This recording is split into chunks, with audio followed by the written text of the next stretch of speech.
Ekki vitað vitni af þeim atburði þegar hinn íslenska kvikmyndastjarna Keikó skyndilega synti til hafs í skjóli nætur og yrði engu fyrir náði Noregsströndum. En þegar þangað kom var illt í efni fyrir blessaða skepnuna. Þessi frægi Íslendingur dó í fjörunni í Noregi. 27 ára gömul stjarnan dó eins og svo margar stjörnur gera á þeim aldri. Kurt Cobain og Amy Winehouse meðal þeirra.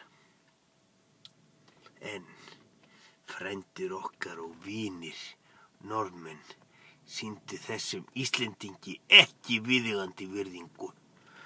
Heldur grófu bara stóra holu í fjöruna og hentu honum oní. Grófan eins og hund, heigðan eins og gamlan viking.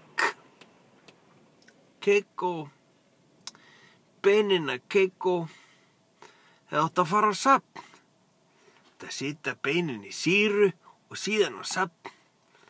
Í Vestmannaeyjum, eða Húsavík, eða Grenivík. Bara ekki grafa þig í fjöruna í Noregi.